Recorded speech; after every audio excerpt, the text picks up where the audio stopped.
thank you for your question. Wisdom is not knowledge. Let's start with that. Wisdom is not a certain kind of knowledge, because knowledge is something you gather, you accumulate, putting together information. So, you get information of any type, let's say information on relationship, and from these information you create a certain kind of knowledge. Knowledge which is coming from the past, from prior experiences, and you accumulate, you gather this information to put together, and when you put it together, you create knowledge, and you can write a book on relationship. But wisdom has little to do with it. Wisdom is neither information, nor is it information put together to knowledge, nor is it somehow related to the past. So we can say that knowledge and wisdom have nothing to do with each other.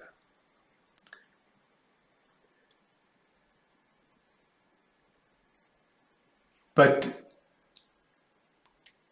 instead of saying what wisdom is not, I would like to give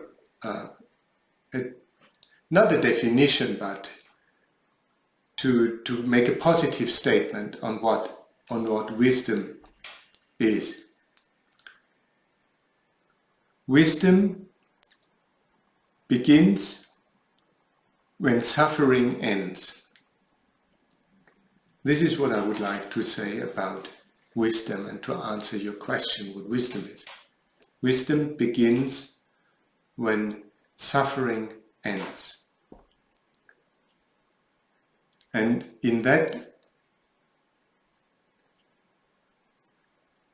statement, you can explore many interesting things, many things that would help you to understand what real wisdom is. Many say, and there has been done a lot of research on wisdom, just ultimately, during the recent 4, 5, 6, 7 years, and even before. But during the last few years, there has been done many research on wisdom, and the question was, can we find criteria to define what wisdom is and what a wise person is? And then they found several criteria for wisdom.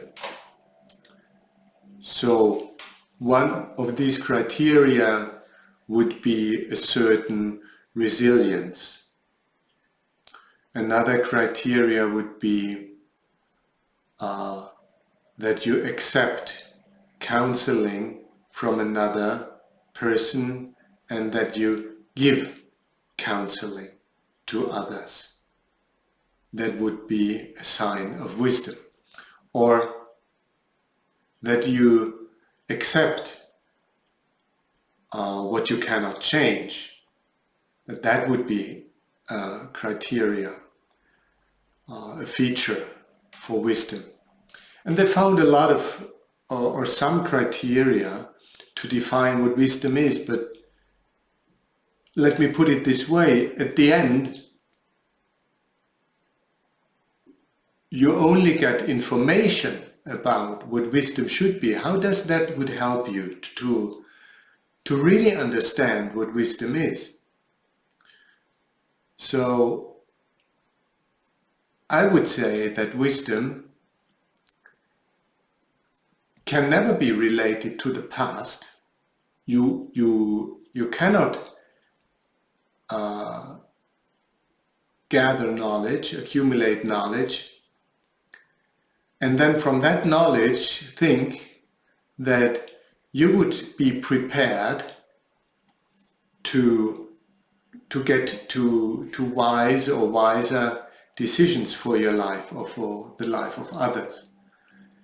Knowledge and experience from the past, to a certain extent, where it is functional, technical, there is no doubt, that is of great help, sure. It is a great help for all medical doctors, so for a surgeon, for example, to trust on the knowledge that has been gathered for decades or centuries in his branch, so that this person is not obliged to start from the scratch to find out what a good surgery would be. Fortunately, this is not necessary, and in that field, knowledge, accumulated knowledge, in a functional way, in an operational way, it's real. But to transfer that kind of knowledge to other areas, that does not work. And with wisdom, it does not work at all. So we should think over together that fact, that functional knowledge and wisdom are two totally different areas where our mind operates. And when we go back to the little sentence I said before, that wisdom starts where suffering ends, we can explore, as I said before, many things, many relevant facts. So what does this sentence say? It talks about suffering.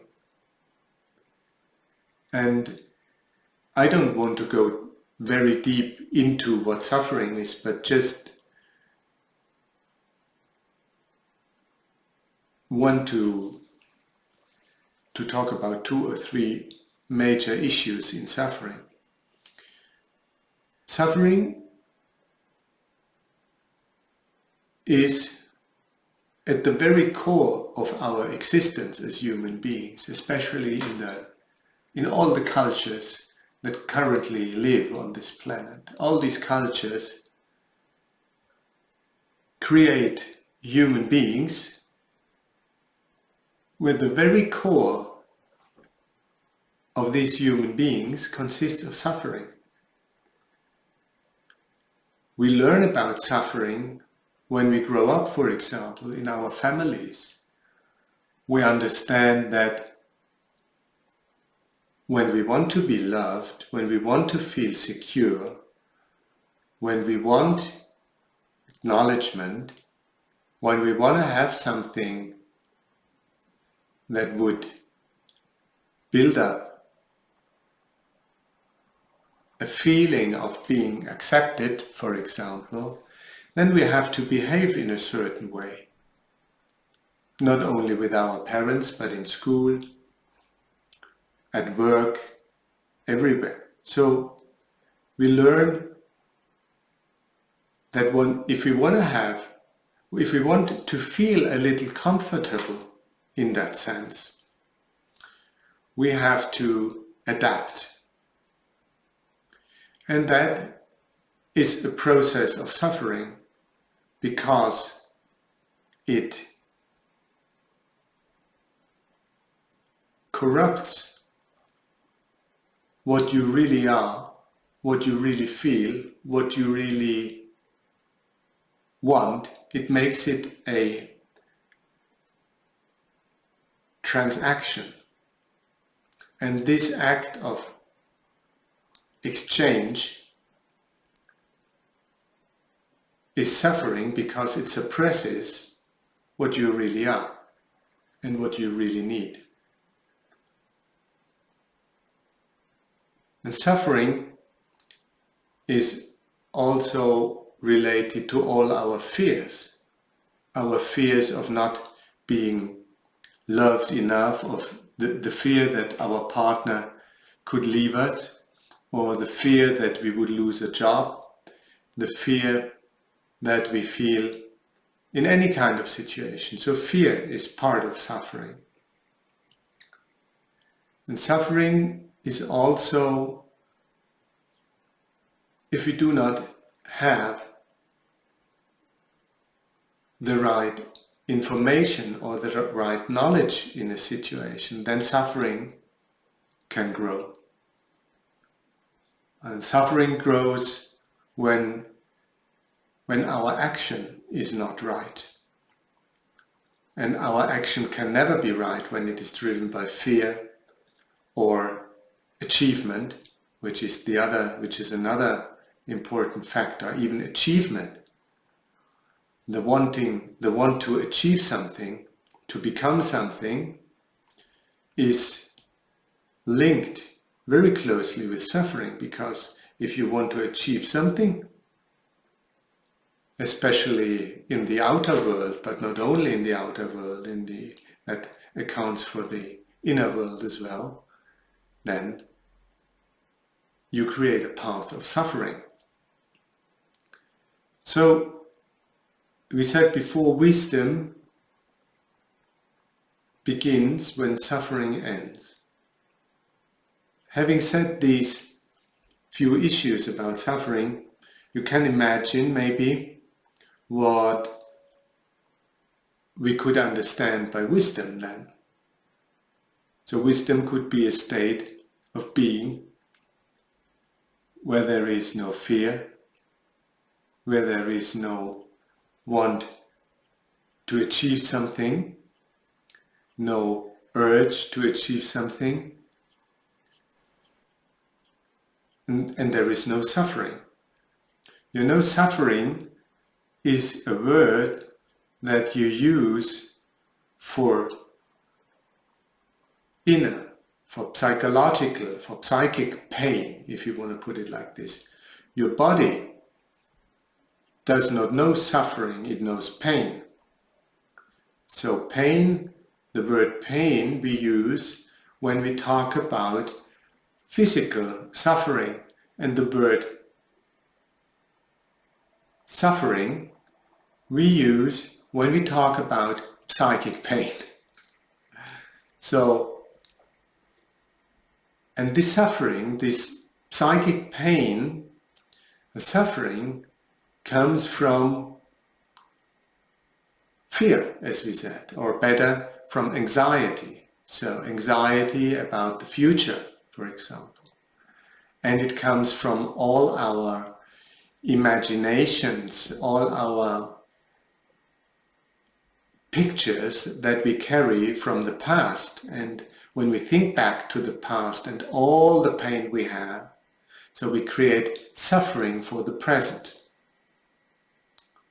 No, we don't leave the past behind. We think of when we were at the age of, 12 years, and we had all these events that we went through, all these experiences that were so painful and so full of suffering, and we think back of this time, we think back to this time, and we create a whole story of suffering that we animate and reanimate all the time, that we go back to our memories,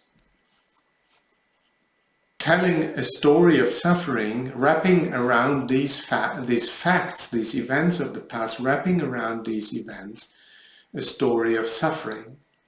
We animate and reanimate our suffering in this way. And that has nothing to do with wisdom. Don't you see that? Is that a life that is full of wisdom? Would you say that? So, wisdom begins when suffering ends. So to understand what real wisdom is, you must go into what suffering means. And you do it for yourself. You do it for yourself. You look at your life. You step a little back and look at your life. And you see all the areas where your suffering comes from. And these areas, just in a very concrete way, I would say, all these areas are easily to find. It's these areas where you depend psychologically on somebody, where there is dependency, where there is following. All these areas where there is the urge to become something, to become an important person, a VIP. Don't you want to be a VIP? So all this urge, all this wanting to become something or to get something, all these areas, and plus the question of fear or anxiety. And if you look with these eyes on your life and identify these areas for your life, it's only for your personal life, yeah, you do that, you will understand a lot on suffering. And only when you understand what suffering is and where suffering is and how it expresses in your life, when you can understand what wisdom is. And the beauty of that process is that you do not even have to understand what wisdom is, but if you have worked on your understanding what suffering is,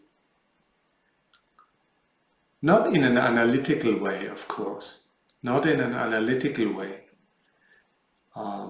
That is maybe something for the beginning, that you need your analytical, your functional mind, your analytical and synthetical brain, if you want to put it like this, maybe for the beginning. But after that, you should be aware of the fact that your analytical and synthetical mind has its boundaries. Your analytical and your synthetical mind cannot step over these boundaries, and you need something else. A capacity of observation you need. When your analytical mind comes to its boundaries, you do not have any other instrument to understand what reality and truth is, the reality and truth of your life. You need something else. And this something else is mere observation, alertness, not concentration, alertness, to see what is going on. And then you see the suffering, you observe it, without wanting it to disappear, without ignoring it. You just see it, you observe it, as you observe the movement of a cat in the garden. You just observe, you look at it. And by this mere observation, maybe you will be lucky to find out that there is a complete change going on in you. And that change does not come from an analysis. The change comes from observation. So first, it might be helpful to use your analytical and synthetical mind to get things clear on a layout, if you want to put it like this, in a structured way, if you want to put it like this, like an explorer does, like a scientist would do. You have to understand very clearly, you have to be with an acute mind, being aware of the terms, of the words it uses to describe the outer and the inner world. So if you don't use the right words, the right terms, you easily get confused. So your analytical mind and your synthetical mind are very important tools. But as I said in the beginning, but you need them. You need a clear mind that is able to exert its capacity of distinction. If you do not have this capacity, you should first work on that ability.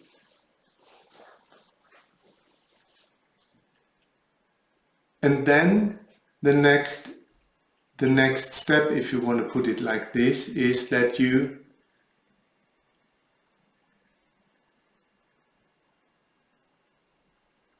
train your capability of observation, of mere observation, where there is no judgment coming in, where there is no inclination of wanting something, where there is no target coming in. So mere observation, and you're completely awake in that observation. Then, looking in this way on suffering,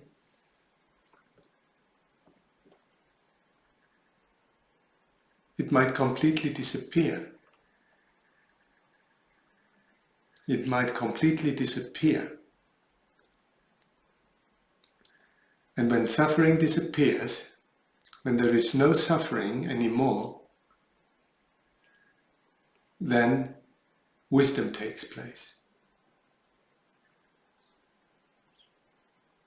Let's stop here for the time being.